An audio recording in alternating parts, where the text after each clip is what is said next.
이번 라운드로 인해서 달라진 상황들이 있습니다. 손흥민 득점왕 경쟁에 있어서는 손흥민이 골이 없게 되면서 리그 경기가 없었던 살라와 3골 차이를 좁히지 못한 아쉬움이 있고, 심지어 살라는 FA컵 4강에서도 득점을 하지 못했습니다.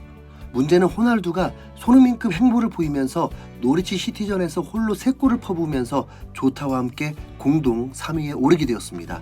호날두는 15골, 손흥민 17골, 살라 20골인데 호날두도 페널티킥을 차기도 하기 때문에 살라는 일정도 빡세면서 하향세, 손흥민은 케인만 제 몫을 해준다면 득점 재생산은 가능할 것이고, 호날두는 케인은 저리 가라 할 만큼 욕심쟁이기 때문에 타이틀을 위해 모든 수단을 동원할 것입니다.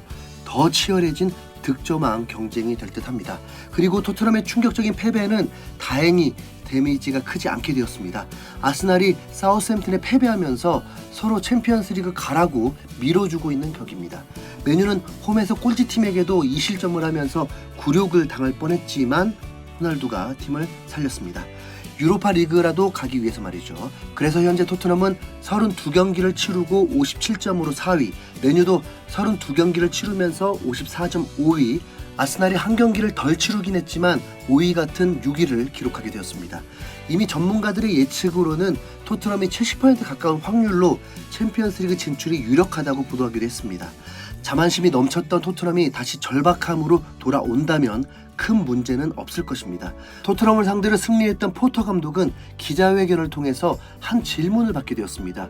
어떻게 토트넘에게 유효슈팅 0을 이끌 수 있었는가?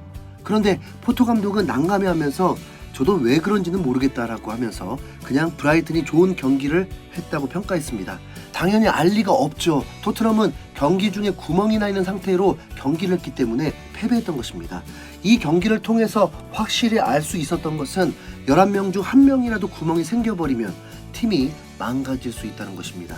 심증만 가득하지만 분명 아스톤 빌라 경기 후 토트넘의 휴가는 패배의 결정적인 요인이었습니다. 팬들뿐만이 아니라 풋볼 런던도 이를 조명했습니다. 팬들은 SNS를 통해 빅4 경쟁에 있어 가장 중요한 시기에 케인이 미국으로 날아간 데 대해 이해가 가지 않는다는 볼멘 목소리를 토해내고 있다. 브라이튼전에서 케인의 유효 슈팅은 제로였다. 토트넘이 에스턴 빌라전에서 승리한 후 며칠을 쉬고 화요일 훈련에 복귀했지만 많은 사람들이 토요일 브라이튼과의 경기에서 여전히 휴가를 보내는 것처럼 보였다고 꼬집었습니다. 영국 매체 데일리 메일에서도 이를 조명했고 여기저기 난리입니다.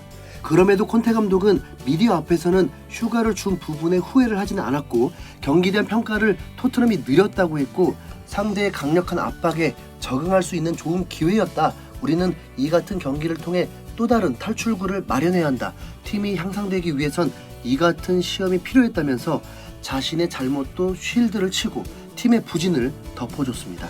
솔직히 매 경기 결승전이라고 하면서 팀에게 휴가를 주는 경우가 어디 있겠습니까? 이미 모순이죠. 이 경험은 토트넘을 분명 더 강하게 만들 수 있는 계기가 됐을 것입니다. 긴장 풀리고 자만하는 순간 가장 강한 리그에서는 살아남지 못한다는 걸 말이죠. 이 경기에 대한 패인의 에이스 손흥민에게도 책임이 없다고 할 수는 없지만 손흥민도 당황했을 것입니다. 훈련했던 대로 경기가 되지 않았으니까요. 손흥민은 4경기 연속 득점에 실패했지만 이 타이밍에서 풋볼 런던은 손흥민은 아자르를 훨씬 뛰어넘었다.